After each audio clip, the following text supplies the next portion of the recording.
안녕하세요. 미술심리 강의를 하게 될 정정현이라고 합니다. 오늘 수업은 아동미술심리 상담사에 관한 수업인데요.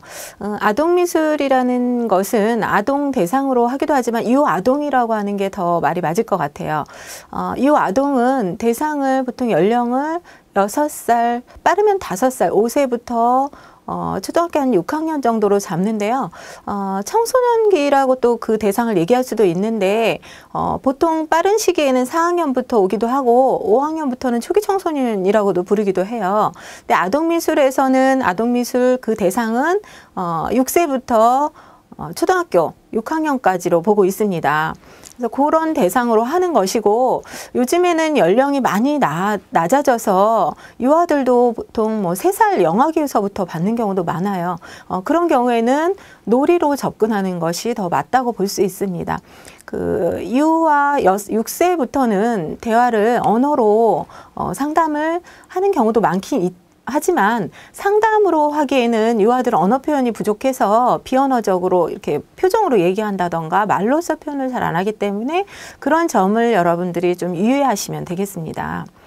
자, 여러분 만나서 반갑고요. 아동미술이 수업이면서 여러분과 같이 실습도 같이 보여드릴 건데요. 여러분도 함께 실습도 같이 참여하시면 좋을 것 같고요. 재미있게 여러분들하고 수업을 진행하겠습니다. 자, 미술치료 이해에 대해서 여러분이 이론적으로 좀 아셔야 될 부분이 있어서 이번 시간엔 이론을 좀 설명을 하겠습니다.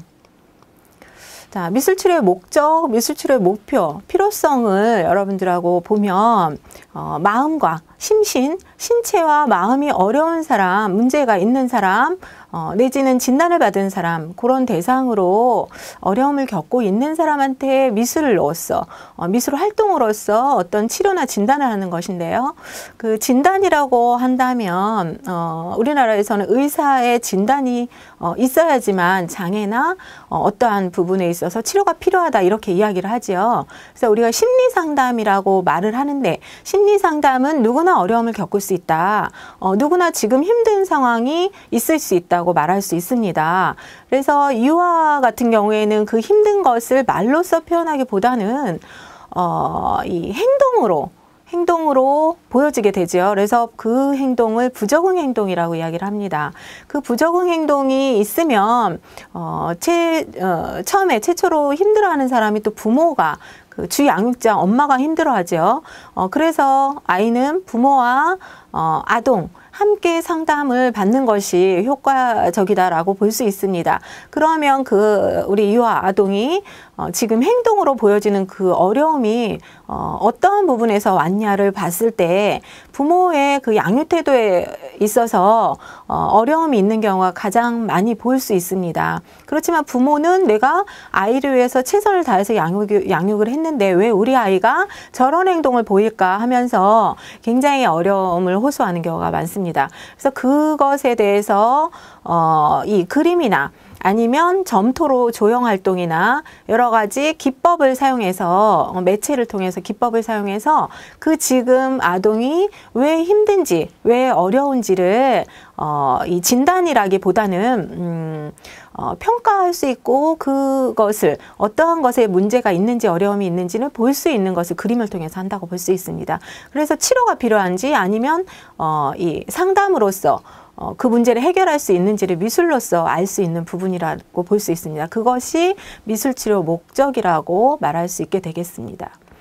자, 미술치료의 정의를 보면 물론 심신이 어려운 사람을 미술을 통해서 진단하고 치료를 한다고 말을 하지만 이 미술이라는 그 치료에서는 심리 이론을 바탕으로 하게 되겠습니다. 심리 이론을 바탕으로 미술 활동을 통한다 해서 미술로서 첨가된 그런 심리 상담의 한 분야다. 그래서 미술뿐이 아니고 뭐 요즘에 음악으로도 하고 뭐 무용 동작 아니면 표현 예술 아니면 독서 뭐 그런 식으로 많이 하게 되죠. 그리고 상자로는 모래놀이 상자를 통해서 피규어를 이용하는 경우도 많고요. 또 오려서 붙이는 작업으로 콜라주로 활용하는 방법, 여러 방법이 있습니다. 그것은 심리 이론을 바탕으로 한다는 것을 여러분이 기억해 주시면 되겠습니다. 자, 이 이론을 보면 처음에 이제 미술치료 이론에 대한 견해를 이론으로 정립한 사람은 나움버그라는 그런 정신분석 학자입니다. 그 나움버그는 치료에 중점을 뒀다고 볼 수 있습니다. 아동을 대상으로 아니면 환자를 대상으로 치료를 하는 것으로 미술 치료를 활용을 많이 했는데요. 그 내담자와 치료사의 치료적 관계 형성하는 것을 중요시했고, 또 내담자가 느껴지는 치료자, 상담자한테 느껴지는 부분이 역전이라고 하는데, 그런 부분이나 또 내담자가 상담자에게 또 느껴지는 여러 가지 감정 뭐 이런 것이 전이라고 해요. 그래서 전이와 역전이를 해결할 수 있는 부분이 정신분석 이론을 바탕으로 한 치료에 중점을 둔 입장이라고 설명을 했어요. 그리고 이제 정신분석에 대한 그런 이론을 바탕으로 하기 때문에 정신분석은 자유현상이나 꿈 뭐 이런 거에 대한 해석 부분이 정신분석 이론에 들어가 있죠. 그래서 자유현상, 예를 들자면 아동에게 지금 생각나는 대로 떠오르는 대로 원하는 대로 표현해보자 하면서 자유화를 그리게 한다던가 상상화를 그리게 한다던가 뭐 이런 방법이 정신분석 이론을 바탕으로 한다고 볼 수 있습니다. 그래서 나움버그는 그런 자유현상법을 많이 사용을 했고요. 또 자발적 그림 표현이라는 것은 본인 스스로 생각나는 대로 원하는 대로 마음껏 자유롭게 할 수 있는 그런 표현 방법이라고 할 수 있습니다. 그러니까 우연의 효과로도 할 수 있는 부분도 있고 뭐 낙서를 해도 되고 마음껏 즐기는 그런 놀이 활동이라고 말할 수도 있습니다. 그것을 통해서 무의식에 대한 부분을 해석하는 그런 견해로 이제 치료에 중점을 뒀다고 말할 수 있고, 거기에는 어떠한 형태가 나오는 것보다도 그곳에는 상징이라는 것이 있다고 말을 했습니다. 그래서 치료적 중점, 무의식에 대한 것이 어떠한 부분이 보여지는지 상징적인 부분, 뭐 이런 것을 통해서 치료에 중점을 둔 학자라고 말할 수 있습니다. 다음으로는 클레이머라는 학자가 미술을 중시하는 입장으로서 미술 그 자체가 창조성이 있다고 말을 했습니다. 그래서 클레이머 같은 경우에는 예술, 표현 예술, 뭐 예술 치료를 중점으로 봤다고 할 수 있는데 이 미술을 통해서 그 미술 자체로 매체를 통해서 활동하는 그것을 승화 내지는 정화, 카타르시스 뭐 이런 관점으로 치료를 했다고 볼 수 있습니다. 그래서 미술을 중시하는 입장이다. 라고 얘기했습니다. 그래서 환자 같은 경우에는 어떠한 자기가 파괴적인 거나 또 반사회적인 거나 뭐 그런 부분도 다 분출할 수 있고, 또 공격적인 부분 아니면 위축된 부분이나 여러 가지들을 다 미술을 통해서 미술 활동을 통해서 분출을 한다라고 말을 했습니다. 그래서 그 미술을 통해서 그것을 감수할 수도 있고요. 여러 가지 과잉적인 부분을 감수할 수도 있고, 또 새로운 그 위축된 부분을 또 해결해주는 또 전환점이 될 수 있는 것이라고 그런 미술적 입장을 말을 한 사람이 클레이머라고 이야기를 할 수 있습니다. 클레이머도 정신분석학자입니다. 자, 세 번째는 통합적 입장을 취한 울만이라는 학자인데요. 미술도 중요하고 또 치료적인 부분도 중요하고 두 가지 모두를 접목시켜서 하면 모든 통합적 입장으로 갈 수 있다라고 이야기를 했습니다. 지금 이제 미술만 얘기했는데 요즘엔 예술적 통합 예술이 또 유행입니다. 그래서 음악도 미술을 하면서 음악도 넣을 수 있고 거기에 또 동작도 할 수 있고 여러 가지 연극 으로 사이코 드라마나 여러 가지 극치료도 할 수 있다고 볼 수 있습니다. 그래서 최근에는 통합적 입장을 많이 취한다.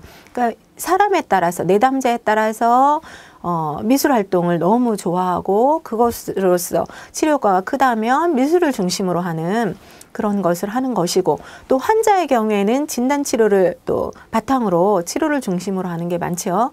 그래서 그런 식으로 하고, 요즘에는 심리치료, 심리상담을 일반 사람이 굉장히 많고 아동들도 일반 아이들이 부정행동을 많이 보이잖아요. 물론 장애아동은 부정행동도 보이고 그런 증상들이 많이 나타나겠지만 일반 아동은 왜 그런 행동을 보여지는지에 대해서 많이 궁금하고 어떻게 하면 그 문제를 해결할까를 좀 고민하게 되지요. 그래서 뭐 미술 치료를 받을까, 노래 치료를 받을까, 또 다른 무엇을 받을까 고민을 하게 되는데, 미술로서 접근하는 것은 단 미술만 하는 것이 아니라 여러 가지 통합적인 입장을 갖출 수 있다고 볼 수 있습니다. 그래서 이 정신분석에서 비롯된 그런 이론적 바탕을 배경으로 해서 미술을 첨가시킨 미술 치료가 그 아동 미술에도 많이 사용하고 있다고 볼 수 있습니다.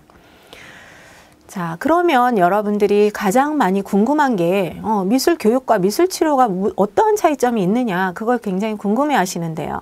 자, 미술 교육은 어떤 기술을 잘 그릴 수 있게 만드는 그런 모방 행동이 많습니다. 그래서 이 사물에 대한 부분이 있는 그대로 그려지고 그 있는 그대로의 색깔을 칠해지길 원하고 그렇게 교육을 시키게 됩니다. 그리고 결과가 완성된 부분, 결과를 중시하게 되면서 지적 표현과 연결이 됩니다. 그리고 다른 사람의 그림이 이렇고 지금 그림이 이렇기 때문에 더 수준을 높여야 된다는 또 잘 그린 그림에 대한 부분을 비교하게 되지요. 그래서 이제 내담자한테는 이런 교육적으로 접근하면 굉장히 부담스럽겠지요. 그리고 융통성과 상상력이 결여될 밖에 없는 게 모방이나 그런 과정을 통해서 교육적으로 완성을 하게끔 만들기 때문에 그런 부분이 힘들다고 볼 수 있습니다. 그렇다 보니까 재미가 없겠지요. 자기 마음대로 할 수도 없고 그 교과서적으로 쭉 따라서 기술적인 부분을 지도하기 때문에, 그리고 완성을 중요시하니까 완성을 향해서 가는 부분, 점점 더 잘해야 되는 부분, 뭐 이런 것 때문에 흥미를 떨어뜨릴 수 있다고 볼 수 있습니다. 그래서 이 교육과 치료와 여러분이 굉장히 미술이 들어가면 부담스러워하는 부분이 이런 부분이겠죠. 자, 치료에 대한 부분을 볼까요? 치료는 지시하지 않습니다. 자유롭게 원하는 대로 너가 하고 싶은 대로 매체도 선택하고 마음껏 할 수 있어, 이렇게 자율성을 주면서 지시하지 않습니다. 무엇을 그려라, 이렇게 그릴 때는 이렇게 하는 거야 하면서 그렇게 지시적으로 가지 않습니다. 자율성을 준다는 것. 그리고 색도 마찬가지입니다. 특히 유아동 같은 경우에는 본인이 쓰고 싶은 색, 그때의 감정을 그대로 반영해서 사용하기 때문에 그 감정의 색을 사용합니다. 그래서 그 감정의 색은 굉장히 중요하다고 볼 수 있습니다. 아이가 어떠한 감정으로 지금 어떤 색을 쓰고 있냐는, 유아는 있는 그대로를 보여주기 때문에 그 색상을 허용한다고 볼 수 있고, 또 과정이 중요합니다. 과정에서 어떠했냐가 중요하지 결과가 잘했고 못했고를 평가하지 않습니다. 제가 얘기했듯이 색상이 심리적 색상을 사용하듯이 내면에 있는 것이 나도 지금 모르는 그런 부분이 미술을 통해서 무의식적으로 드러남으로써, 아니면 본인 스스로가 그것을 있는 그대로 이 미술에서 나와진 부분을 이야기하게 됩니다. 그게 내면 표현이라고 할 수 있고 누구와 비교하지 않습니다. 그럼으로써 본인 스스로 하는 거기 때문에 융통성이 있고 상상력이 촉진된다. 마음껏 하게 하는 것이 아동에게는 중요하다고 볼 수 있습니다. 그래서 이제 행동적인 부분, 부정행동, 행동이 과잉행동 아이들은 막 돌아다니면서 하잖아요. 그래서 범위를 크게 두고 큰 도화지를 사용해서 그 안에서 할 수 있게 하면서 과잉적인 부분을 축소시키는 그런 치료 기법을 많이 사용하기도 합니다. 그러면서 아이들은 자율성을 주기 때문에 재미있어하고 즐거워하는 그런 흥미 위주로 계획안을 짜시면 되겠습니다. 자, 그러면 이 미술 치료는 어떤 것이 좋은 것인가, 그것을 봤을 때 이 심상의 생각의 그런 표현이다라고 이야기를 할 수 있습니다. 말은 어떠한 형태나 심상, 사고 이런 것들을 떠올리게 하는데, 그런 부분은 미술로서도 충분히 말을 하지 않아도 비언어적으로 할 수 있다고 이야기를 하는 것입니다. 엄마라고 생각한다면, 엄마를 떠올린다면 엄마라 생각하는 그런 엄마의 모습, 그런 심상들이 다 다르겠지, 아이마다. 그래서 동물로 의인화시키거나 어떤 색채로 표현하거나 어떤 낙서의 그 선에 대한 필압이나 터치에 의해서 다 그런 부분이 나타나게 됩니다. 그런 것을 알아보는 것이, 그런 걸 알 수 있다는 것이 장점이라고 볼 수 있습니다. 자, 두 번째 장점을 보면 비언어적 커뮤니케이션, 비언어적인 그런 수단이라고 말할 수 있는데, 비언어적인 언어일 수도 있고 비언어적인 수단이기 때문에 통제를 적게 받는다. 그래서 어떠한 부분을 표현하거나 어떠한 말을 할 때 희석이 되지 않고 내담자에게 방어를 할 수 없게 하는 것이 장점이라고 볼 수 있습니다. 자, 세 번째는 국제적인 유형의 자료를 즉시 얻을 수 있다라고 말할 수 있는데, 그 미술 활동의 그 도화지 안에, 도화지가 환경이라고 볼 수 있습니다. 그 환경 안에 어떠한 것을 놓였거나 어떠한 것을 그렸거나 무엇을 칠했거나 표현하는 그 자체로 정보를 얻을 수 있다고 볼 수 있습니다.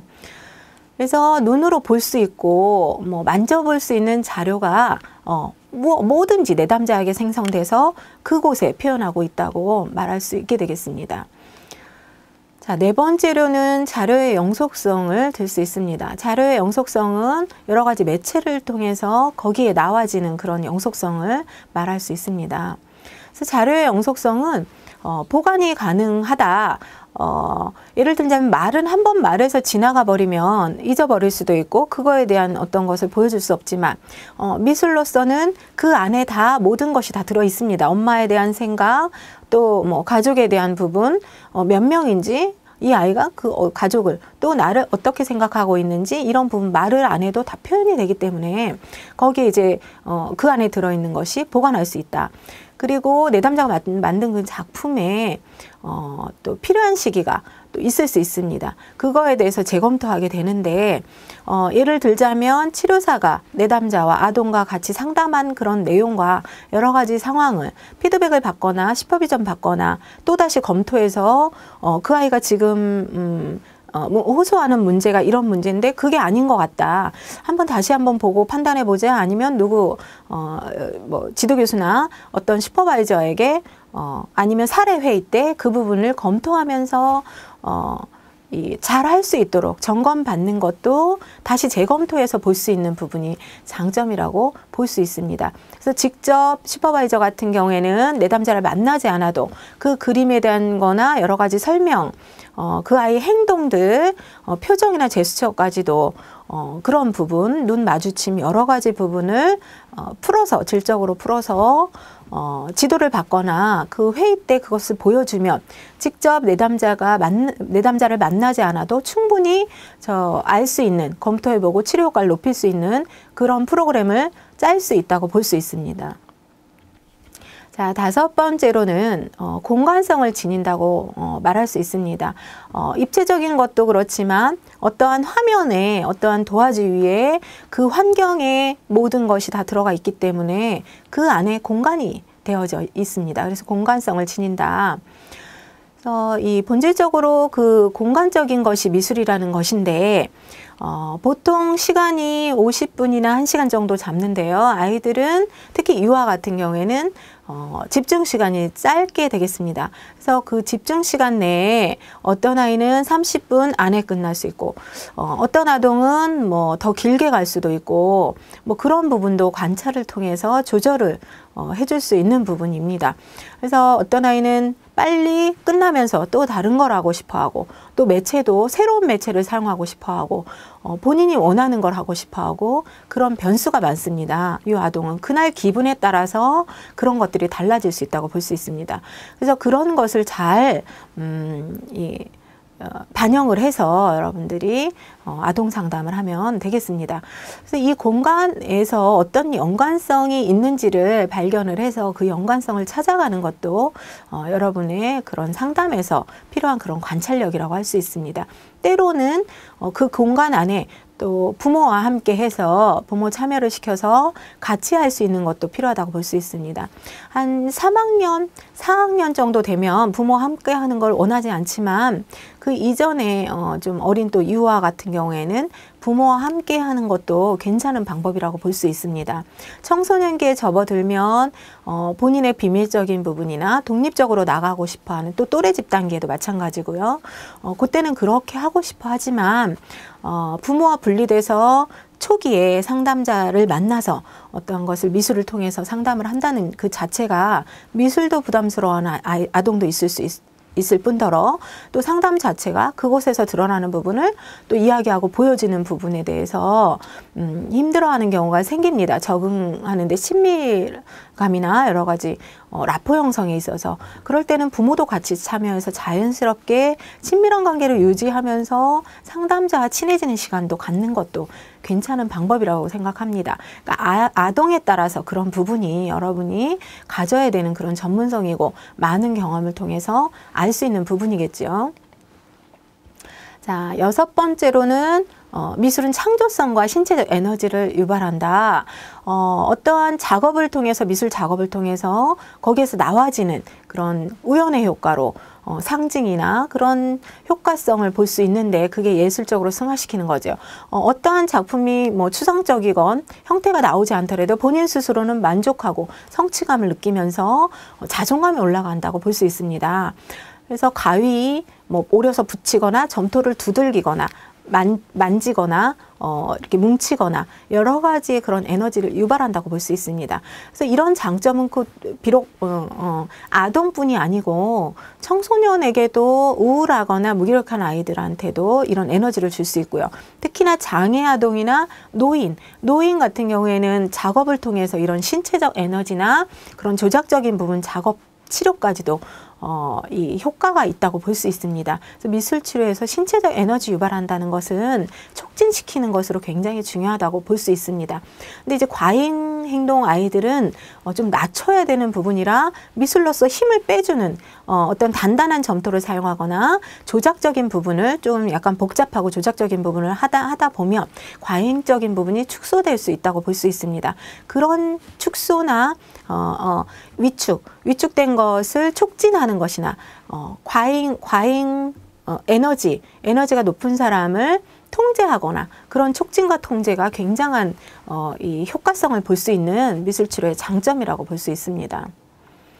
그래서 작업을 진행함으로써 또 이야기를 나눌 수 있고 또 내 작품을 감상할 수 있고 치료자 내담자와 서로 교류할 수 있는 다리 역할을 하는 것이 또 미술로서 하는 부분이고 시작부터 보통 50분 아동은 30분 정도 잡고 부모와 상담을 하던가 아동과 또 다른 작업을 하던가 재미있는 활동을 통해서 말을 잘하는 아이들은 들어주는 공감해주는 그런 활동으로 갈 수도 있고 여러 부분이 있는데 그런 정리하는 시간, 준비하는 시간, 본인이 선택해서 준비하는 시간, 또 미술 활동을 해서 토론하고 감상하고 그것을 정리하는 시간까지 다 미술 치료 시간으로 포함된다고 볼 수 있습니다. 미술 치료는 어떻게 해서 우리나라에 들어왔느냐를 보면 나은버그 시대 그 이전에 뭐 프로이드 또 융 에서부터 시작되긴 했지만 정신분석에서는 융의 분석 심리는 모래놀이 상자부터 적용해서 색으로 미술로서 적용한 것은 이제 정신분석의 나은버그부터 40년대의 치료로서 효과를 보여줬다라고 볼 수 있습니다. 자, 클레이머로 와서는 미술 치료의 입장을 더 강조를 해서 미술 활동 매체를 통해서 하는 상담으로 이루어졌고요. 60년대에 와서는 미국 미술치료학회가 창립이 되면서 거기서 연구지가 많이 나왔으며 또 91년에는 일본의 묘화 검사에서 그림 검사를 통해서 여러 가지 그런 아이들의 그림을 통해서 어떠한 부분에 이상이 있고 어떠한 부분이 어려움이 있다 이런 것을 했습니다. 근데 미국에서 영향을 받아서 우리나라는 한국미술치료학회 92년도에 창립이 되면서 연구지가 굉장히 많이 나오고 많은 미술치료사를 배출을 했죠. 그래서 사실상 일본은 미술치료학회가 아니라 묘화 검사고요.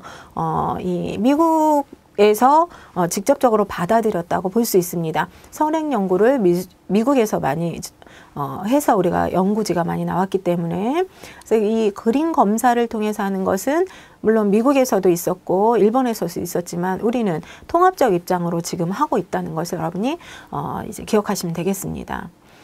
자, 그래서 정신분석학 이론을 경험으로 입각한 그런 환자의 자유현상이나 그림을 그리도록 한 것이 미술치료의 그런 활동이라고 볼 수 있고요.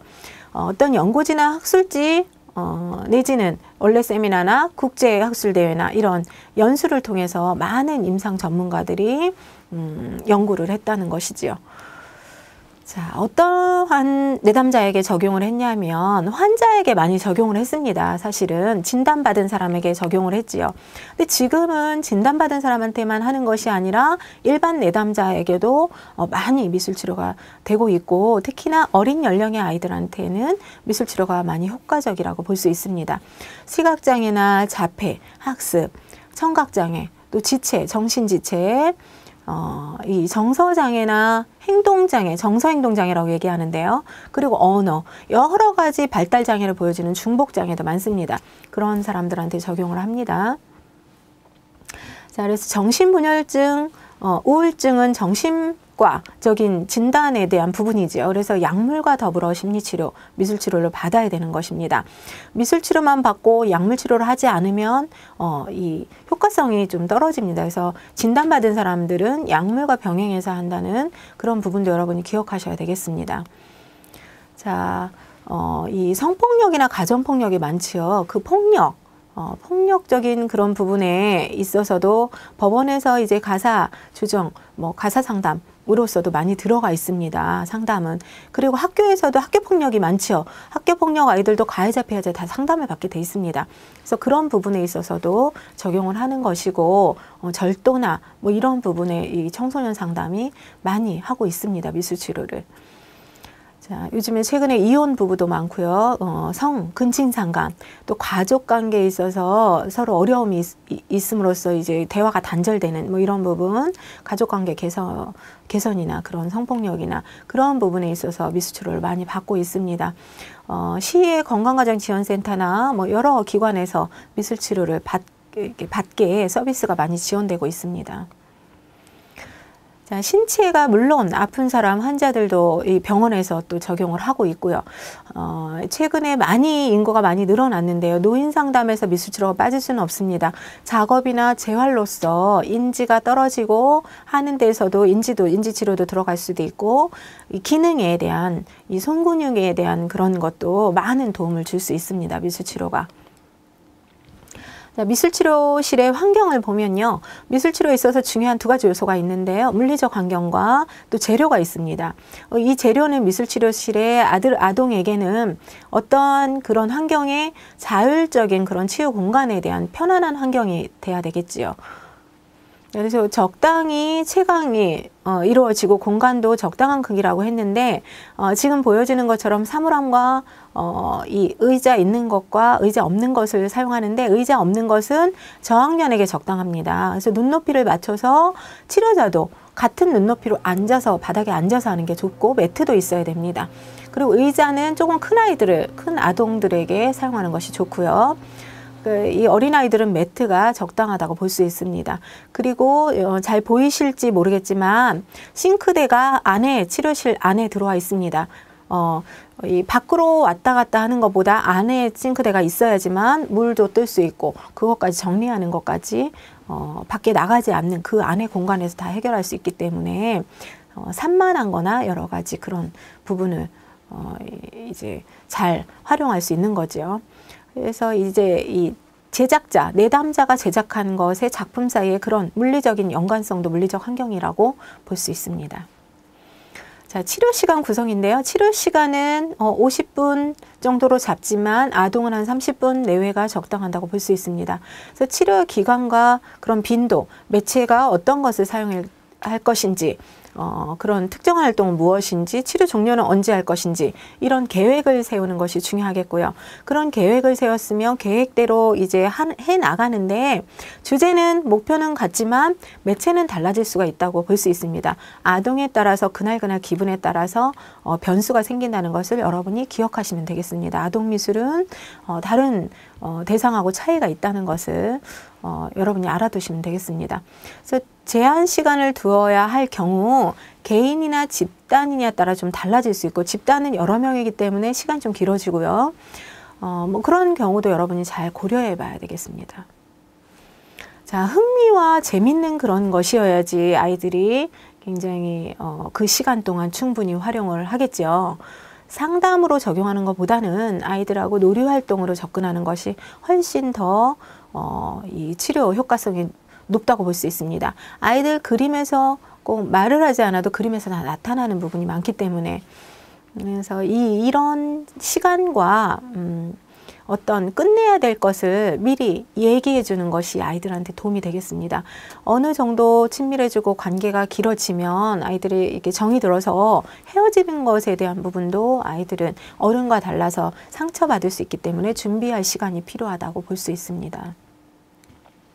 자, 매체는 그리고 칠하고 또 조립하고 여러 가지 그런 매체로 사용하는 활동이 있습니다. 그래서 매체 선택에는 제가 얘기했듯이 촉진할 것이냐, 통제할 것이냐 이런 두 가지를 고려해야 되겠습니다. 자, 아동의 상태, 증상, 연령에 따라서 매체가 선택되어져야 되겠고요. 재료 보관과 그런 보관 상태에 따라서 아동의 자존감이 영향을 미칠 수 있다는 것입니다. 아동이 어떻게 해서 낙서를 했거나 잘 못 만들었거나 우리가 봤을 때는 작품 같아 보이지 않더라도 아동에게는 굉장히 소중할 수 있습니다. 그것을 잘 보존해 주는 것도 중요하다고 볼 수 있습니다. 보통 뭐 어디 유치원이나 어떤 교육 현장에서 만들어 온 것을 집에 가져오면 엄마들은 지저분하다고 아이 보는 데서 쓰레기통에 버려버리지요. 그런 행동을 치료사는 해서는 안 됩니다. 이 치료 상담을 받으러 어려운 부분을 해소하고 해결하려고 온 아이한테 두 번 상처를 주게 되기 때문에 그런 부분은 정말 조심해야 되는 부분이겠습니다. 자, 지금까지 아동미술 심리 상담에 대한 미술 이해에 대한 이론적인 부분을 공부했습니다. 이 다음 시간에 또 다시 만나겠습니다. 감사합니다.